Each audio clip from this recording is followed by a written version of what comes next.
Hello there, I'm Scotty, you're not. Welcome back to Martial Arts Month. And today we are talking about Kickboxer 3. Yes, I'm going to keep kicking that every time that garbage can.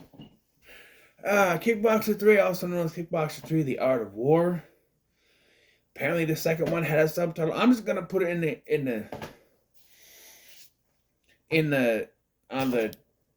the title for this video. It's going to just be Kickboxer 3. It's easier for me to do, so yes. The story this time, the movie sees David Sloan and his friend and mentor Jian Chao going all the way to Rio de Janeiro for a fighting exhibition match tournament, fighting match, which ends up with him having to rescue a 17-year-old girl. Remember, 17. She's only 17-year-old girl from a child trafficker.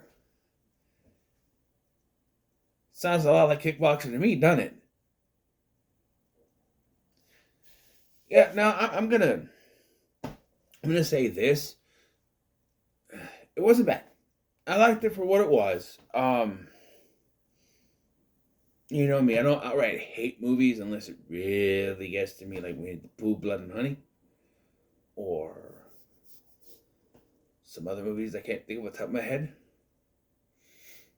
I could do like a top 10 of movies I outright hate, but I don't know if I would have 10.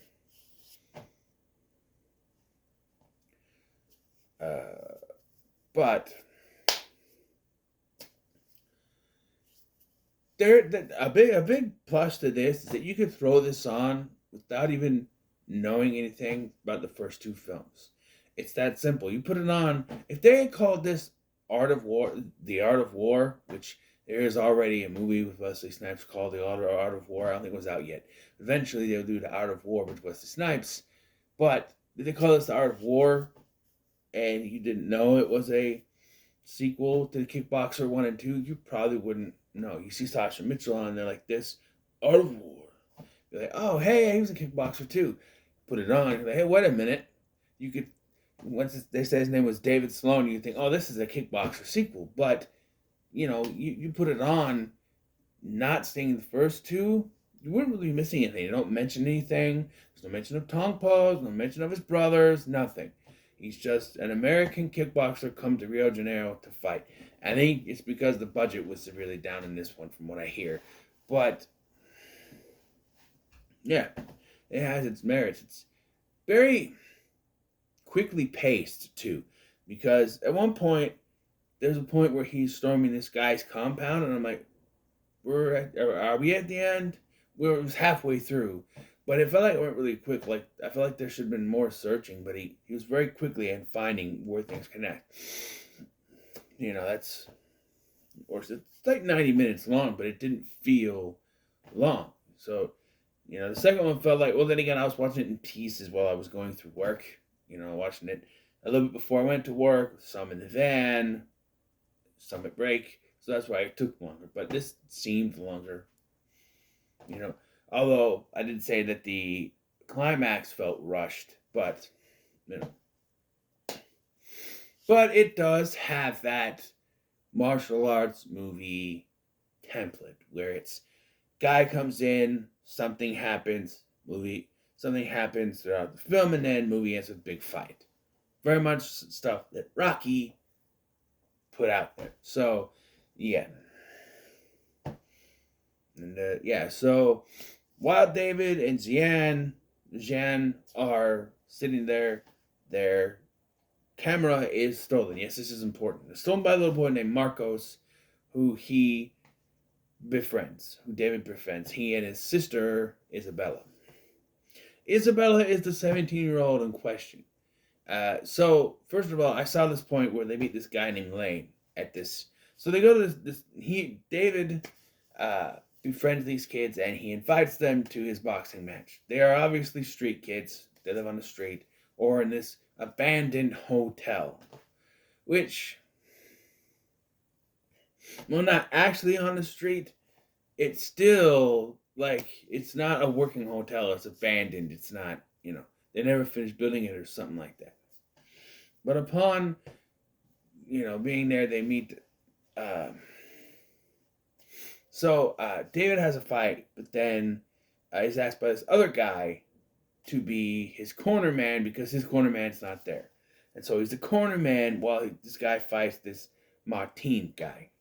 And this Martin guy is managed by a guy named Lane. This Martin goes nuts on this on the guy that he's cornering, so David has to get involved. This sparks interest in a fight between the two of them, which is then billed as a grudge match. Which Lane talks him into fighting. And most visibly, you can see Lane staring at this 17-year-old girl. And I'm like, she looks young. How is she? And I looked it up. Well, she's 40 something now. She's like 47 now. So she was 17 then. She was born in 1976. So put that together. She's old enough to be my older sister. Not quite my mother. That wouldn't work. But an older sister.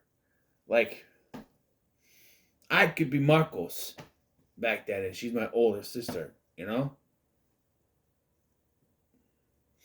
just saying. Because I'm 37. She's 10 years older than me. So, she's going to... I don't know when she was... Yeah, itch my nose. Itches. When she was born, though. Okay, so... I mentioned in the first film, or in the last one, I should say, that I thought it was like 93. No, actually, the second one came out in 91. This one in 93. Although some places I hear 92, but 93, I guess. But, no. So, the Lane's people kidnap her, and then once revealed it's Lane, it's like, of course, he was basically, screwing her. She's 17. I don't want to be basically screwing her with his eyes. One of those things. But it's not for him, though. We find out, I'm like, oh, is he just the sick bastard who goes after underage women? No. He's a sick bastard. But he's not. He goes after underage women, but he's not doing it for himself. He's to sell it on the market. Because apparently third world countries, I don't know if Rio is one, but stuff like that happens. Apparently, I don't know. Be realistic, I don't know, but I kind of want to compare it to the Van Damme movie. What's it called? Where they run up the homeless people, and it's like the Deadliest Game. I don't know which one it is. He's got that killer ass mullet. It's a John Woo movie. I'm probably screaming it in my head. Hard Target. I want to like to that, like they're just picking up people. Only it's not for that; it's for something else. But they do it to the underage. Wait, sorry, my nose is bugging hell out of me. Excuse me.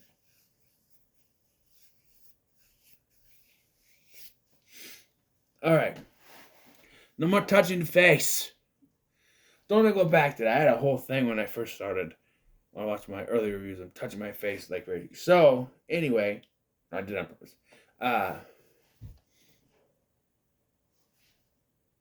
Hold on, it's settling. So David goes on this one-man mission. Well, two-man mission. Jan is with him too. But they go on a two-man mission to try to find this girl. They go to the cops. The cops are no help. Although this police chief or captain, whatever, is like, he's helpful and not helpful at the same time. I'll explain it later, but it's weird. He says he can't help him. He says there's way too many cases. Not going to worry about a homeless girl. So they figure out that, they go to this guy in this mall and they rough him up. But they get arrested for doing it. And my eyes is now, I'm sorry. And then they spend a night in jail, and then the police chief lets them go, and they end up finding his pimp. And that's when they meet the cops again, and he's like, hey, I got reports of an American got some problems. Oh, well, I hope you find him. I didn't see nothing, He's like, well, it would be a shame if somebody were to get in and, the 7 guards, only 7 guards guarding this guy, only 7, you know, would take care of him. But there's only 7 of them. So basically, helping him out without directly helping him out. Like you're trying to help, I don't know, maybe like the police state in Rio is not the best, I guess. I don't know. Vin Diesel and the crew were able to, and the family were able to, I wasn't centered, were able to take care of with the police. I don't know. But he goes in and he kills all these guys, these guards, whatever, and yeah, they have guns. And I know some people will roll their eyes. It's a martial arts movie. Why is there guns? There are guns in martial arts movies sometimes. Sometimes. Van Damme has had movies with guns. It happens. Rambo uses guns. Which I kind of feel like that way they were doing it. Kickboxer 2 was the Kickboxer clone, martial arts movie, the Rocky clone of sorts. And this one was the Rambo clone, so to speak. But, yeah. So, goes in and he finds out the truth. That Lane is indeed behind it, which we already knew, but now they know, and so they confront Lane about it, and he's like, hey, they get to him, and he's like, what, he basically, he's like, hey, the fight that we agreed on, you're going to do that, and if you don't, I'm going to kill a girl. Or you're never going to see the girl again. He didn't say kill, but he's basically like, the girl's going to disappear, you're never going to see her again. And not only does he have to do the fight, but he forces him to hike with rocks and then water ski without skis.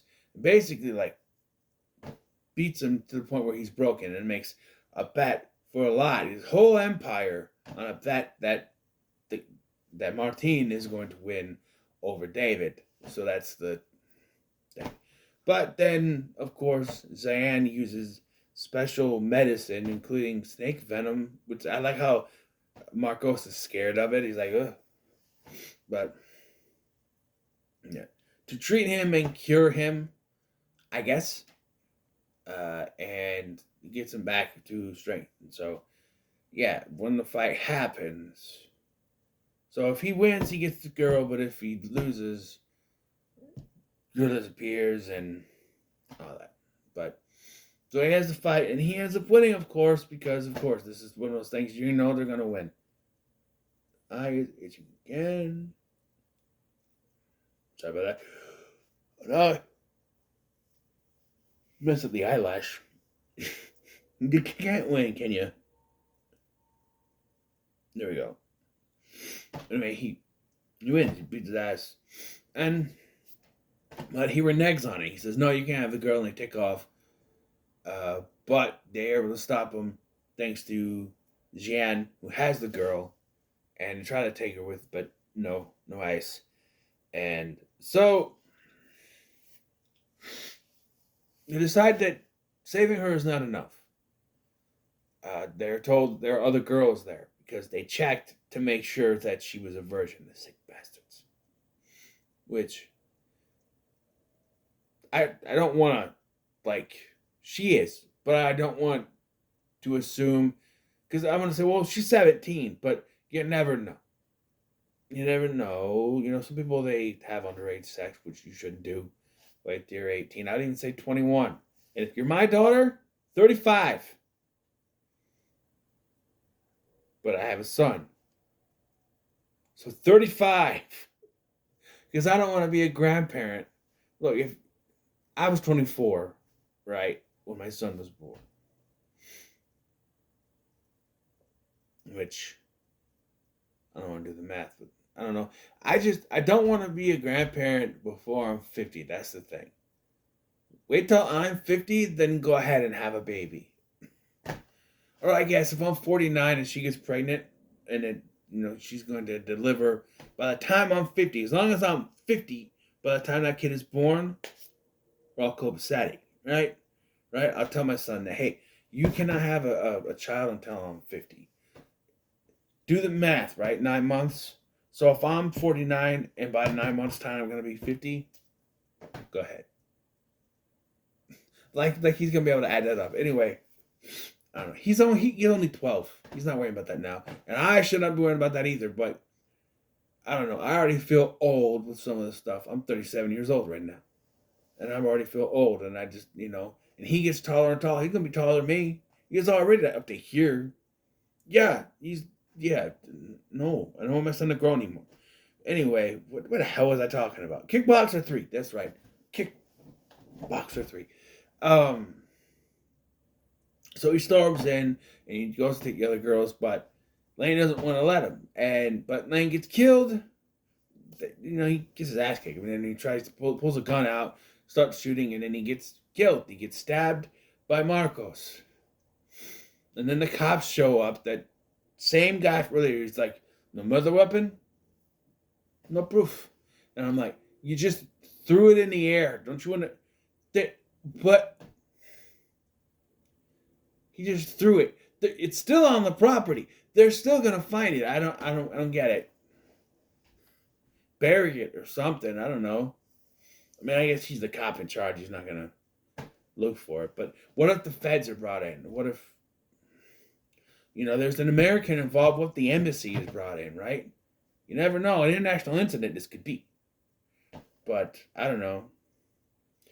My point is, this cop guy knew about this, but legally couldn't do anything because there's no proof or anything. Through his pathways, he couldn't get anything done. Sloan did.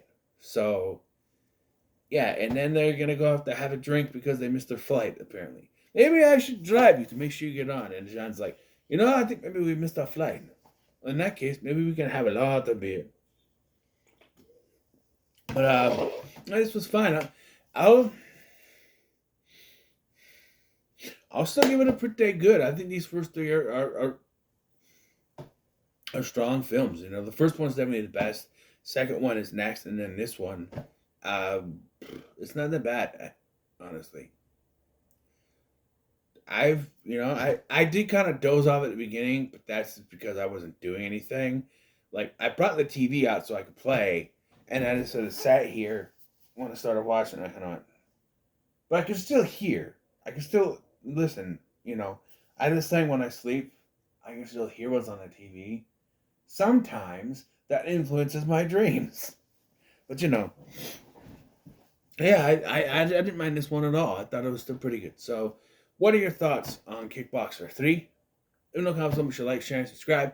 Thank you for watching. I'm Scotty, and I'll see you in the next one.